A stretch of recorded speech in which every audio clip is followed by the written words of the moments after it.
पूरे 5 साल का कार्यकाल मेरा रहा। इस कार्यकाल में सरकार वसुंधरा जी की थी और 163 के बहुमत के साथ एक मजबूत सरकार राजस्थान में बनी थी। उस सरकार का लगातार हम लोगों ने विरोध किया नीतियों के आधार पर, लेकिन सबसे प्रमुख प्रहार जो उसकी सरकार की विश्वसनीयता पर रहा वो वसुंधरा जी की सरकार में हुए भ्रष्टाचार पर था। हम लोगों ने लगातार एक जिम्मेदार विपक्ष की भूमिका निभाई और जो भ्रष्टाचार के प्रकरण सामने आए उसको हमने उजागर किया, जनता तक लेकर गए और मुझे लगा कि हमारी बात को कांग्रेस के कार्यकर्ताओं की, हम नेताओं की जो आवाज थी, जो बात थी, जो तथ्य थे, जो प्रमाण थे, उनको जनता ने स्वीकार किया। यही कारण था कि 5 साल की सरकार के बाद जब चुनाव हुए तो जनता ने हमारे बातों पर विश्वास किया और 163 से वो 70-71 पर आके रुक गए थे। इस पूरे कार्यकाल में जो आरोप लगे वसुंधरा जी की सरकार पर, वो आरोप हम सब लोगों ने मिलकर लगाए, कांग्रेस पार्टी के नेताओं ने, मैंने अध्यक्ष के नाते और तमाम सभी नेताओं ने। और हमने ये जनता से वादा किया था कि भाजपा के और वसुंधरा जी के कार्यकाल में जो करप्शन के इश्यूज सामने आए हैं उसका हम प्रभावशाली तरीके से, निष्पक्ष तरीके से जांच करवाएंगे और दोषियों को सजा देंगे। मैंने कभी भी प्रतिशोध की भावना के साथ या द्वेषपूर्ण भावना के साथ कार्रवाई करने पर ना कभी मैं पहले सहमत था, ना आज सहमत हूं। लेकिन ये बात भी सच है कि विपक्ष में रहते हुए हमारी जो विश्वसनीयता थी वो तभी कायम रह सकती है जब हम अपनी बात पर खरा उतरें। इसको लेकर मैं बहुत चिंतित था और आज से लगभग सवा साल पहले मैंने मुख्यमंत्री अशोक गहलोत जी को चिट्ठी लिखी।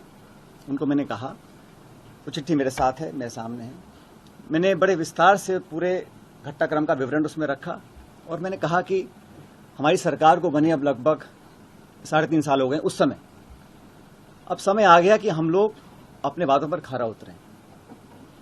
जो आरोप हमने लगाए थे, गहलोत जी ने लगाए, मैंने लगाए, भूमाफिया के, शराब माफिया के, खनन माफिया के, 9TP को लेकर, ललित मोदी को लेकर, खान माफिया को लेकर, खान का बड़ा घोटाला हुआ था, वो सारे पब्लिक डोमेन में है। मैंने उनसे आग्रह किया था कि 1.5 साल बचा है चुनाव में और हम लोगों को, कांग्रेस जनों को ये दिखाना पड़ेगा कि हमारी कथनी और करनी में फर्क नहीं है। मैंने तमाम जो हमारे स्टेटमेंट्स थे, जो हमने प्रतिक्रियाएं दी थी, जनसभाओं में, प्रेस वार्ता में जो आरोप लगाए थे, वो सब उनको मैंने दिए और उसकी कॉपी मैंने AICC में तमाम लीडरशिप्स को दी कि हम चाहते थे संज्ञान इसका लिया जाए। ये पहली चिट्ठी मैंने लिखी थी 28 मार्च 2022 को।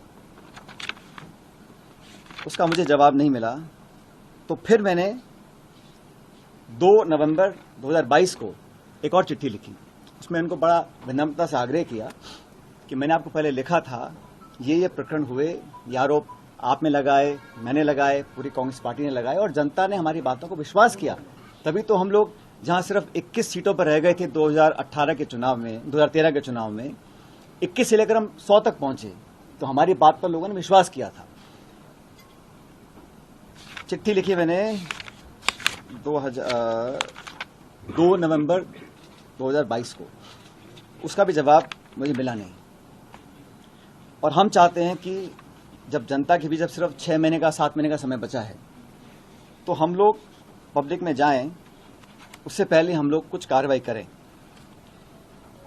आप जानते हैं कि भारत सरकार ED, CBI, इनकम टैक्स, तमाम एजेंसीज का दुरुपयोग कर रहा है और ये पूरा देश जानता है, इस बात को संपूर्ण विपक्ष बोलता है, हम लोग भी बोलते हैं कि एजेंसीज का दुरुपयोग किया जा रहा है भारत में।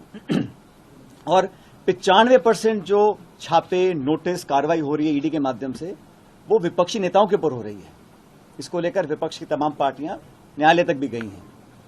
तो एक तरफ तो केंद्र सरकार एजेंसीज का दुरुपयोग कर कर जो कांग्रेस की लीडरशिप है उनको टारगेट कर रही है। अब फर्जी केस बनाए जा रहे हैं, चाहे वो नेशनल हेराल्ड का केस है, चाहे वो यंग इंडियंस का केस है, और मुकदमों में, केसों पे सुनवाई हो रही है, पेशी लग रही है, समन्स आ रहे हैं, नोटिसेस आ रहे हैं।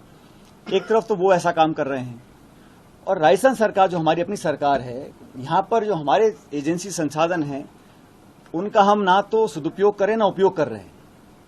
तो ये बड़ा विचित्र मामला था, इसको लेकर बहुत मैं चिंतित था। मैंने ये प्रकरण साल भर से ज्यादा हो गया, तो आज मैं चाहता हूं कि ये बात पब्लिक डोमेन में जाए, क्योंकि कांग्रेस कार्यकर्ताओं को लगना नहीं चाहिए, पब्लिक को लगना नहीं चाहिए कि हम लोग कहते कुछ है करते कुछ है।